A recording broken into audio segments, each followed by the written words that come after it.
Assembly of doors 12.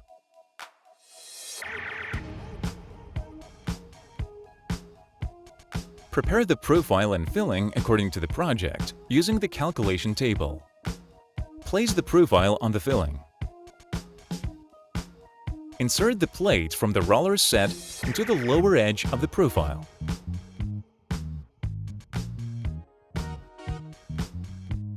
Fix the profile to the bottom rail with a self-tapping screw.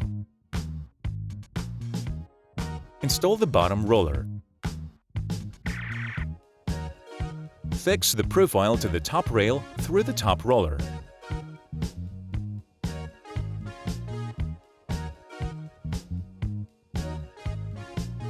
If the door has a soft closer, replace the standard plug with a plug for the 12 profile, which is included in the kit.